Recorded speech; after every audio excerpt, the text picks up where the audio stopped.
Assalamualaikum warahmatullahi wabarakatuh. Perkenalkan, nama saya Della Wulandari dengan NIM 212105030037. Baik, di sini saya akan mereview materi yang telah disampaikan oleh Bapak dosen, yaitu tentang sejarah peradaban Islam pada masa pemerintahan Abbasiyah. Di masa ini, perkembangan peradaban Islam sudah mencapai puncaknya, serta menjadi catatan para pakar sejarah sebagai zaman kejayaan umat Islam. Hal ini didukung dengan hadirnya peradaban Islam yang baru, sehingga menjadi teladan bagi peradaban-peradaban di kota lain seluruh penjuru dunia. Pada periode pertama, Bani Abbasiyah mencapai puncak keemasannya, kemakmuran masyarakat mencapai tingkat tertinggi. Pada khalifah merupakan tokoh kuat dan menjadi suatu kekuasaan politik sekaligus agama. Selain itu, periode ini juga menjadi landasan perkembangan filsafat dan ilmu pengetahuan. Sebelum berdirinya dinasti Abbasiyah, terdapat 3 poros utama yang merupakan pusat kegiatan. Di antaranya yaitu Humaimah, Kufah, dan Khurasan. Khalifah pertama yaitu Abul Abbas Asy-Syafi'i, sekaligus sebagai khalifah pertama selama 5 abad dari tahun 132 sampai 656 Hijriah. Kemenangan pemikiran yang pernah dikumandangkan oleh Bani Hashim atau Alawiyun setelah meninggalnya Rasulullah dengan mengatakan bahwa yang berhak untuk berkuasa adalah keturunan Rasulullah dan anak-anaknya. Beliau meninggal di kota Hashimiyah karena sakit pada tahun 136 Hijriah atau 753 Masehi. Saat itu usianya baru 33 tahun. Sebelum meninggal, ia menunjuk saudaranya, Abu Ja'far al-Mansur, untuk menggantikannya. Abu Ja'far al-Mansur merupakan khalifah kedua pada dinasti Abbasiyah, yang mana ia menjabat selama 22 tahun, yaitu dari 754 sampai 775 Masehi. Pada masa pemerintahannya, Al-Mansur menetapkan beberapa kebijakan pada dinasti Abbasiyah. Yang pertama yaitu pada tahun 762 Hijriah memindahkan ibu kota Damaskus ke Hashimiyah, kemudian dipindahkan lagi ke Baghdad dekat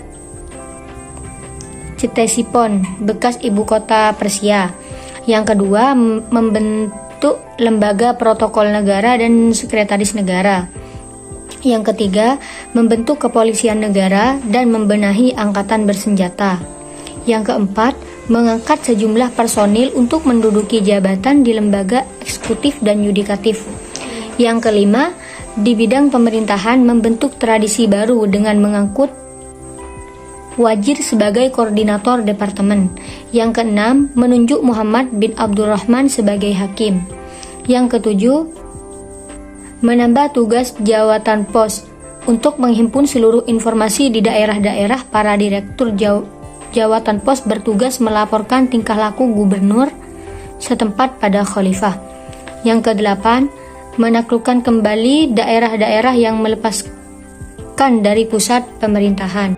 Khalifah ketiga yaitu Abu Ja'far Harun ar-Rasyid merupakan khalifah yang sangat terkenal sampai sekarang, yang menjabat selama 23 tahun dari 170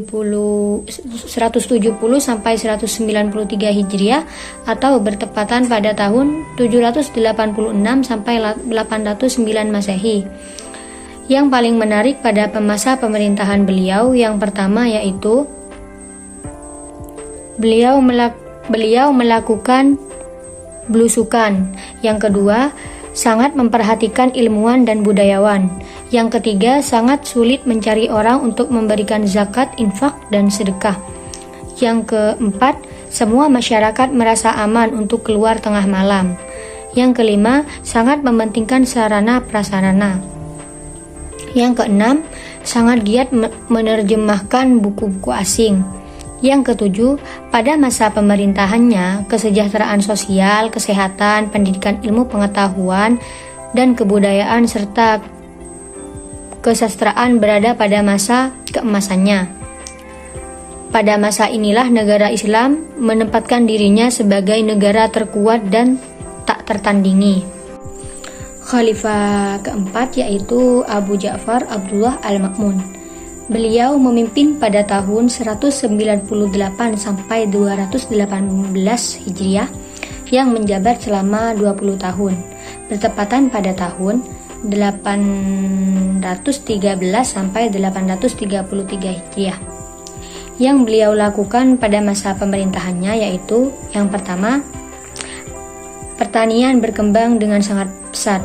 Yang kedua, kafilah-kafilah datang kembali ramai. Yang ketiga, lintas dagang dan dengan Tiongkok melalui dataran tinggi, jalur laut dari Teluk Persia kembali ramai. Yang keempat, menyediakan dorongan kuat kepada pengetahuan, ilmu kedokteran, matematika, dan filsafat. Yang kelima, menerjemahkan buku-buku dari Aristoteles. Yang keenam, pernah mengirim utusan kepada Raja Roma, Leo Armenia untuk mendapatkan karya ilmiah Yunani kuno dan diterjemahkan pada bahasa Arab. Yang ketujuh, wilayah Islam terus bertumbuh. Faktor internal runtuhnya pemerintahan Abbasiyah. Yang pertama, mayoritas Khalifah Abbasiyah periode akhir lebih mementingkan urusan pribadi dan melalaikan tugas dan kewajiban mereka terhadap negara.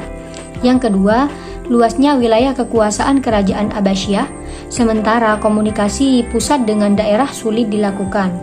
Yang ketiga, permusuhan antar kelompok suku dan kelompok agama. Yang keempat, merajalelanya korupsi di kalangan pejabat kerajaan. Yang kelima, semakin kuatnya pengaruh keturunan Turki mengakibatkan kelompok Arab dan Persia menaruh kecemburuan atas posisi mereka.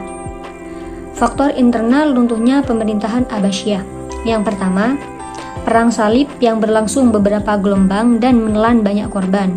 Yang kedua, penyerbuan tentara Mongol di bawah pimpinan Hulagu Khan yang menghancurkan Baghdad. Jatuhnya Baghdad oleh Hulagu Khan menandai berakhirnya kerajaan Abbasiyah. Yang ketiga, munculnya kerajaan Safawiyah di Iran, kerajaan Utsmani di Turki, dan kerajaan Mughal di India. Baik, terima kasih. Mungkin hanya itu yang dapat saya sampaikan. Kurang lebihnya mohon maaf. Wassalamualaikum warahmatullahi wabarakatuh.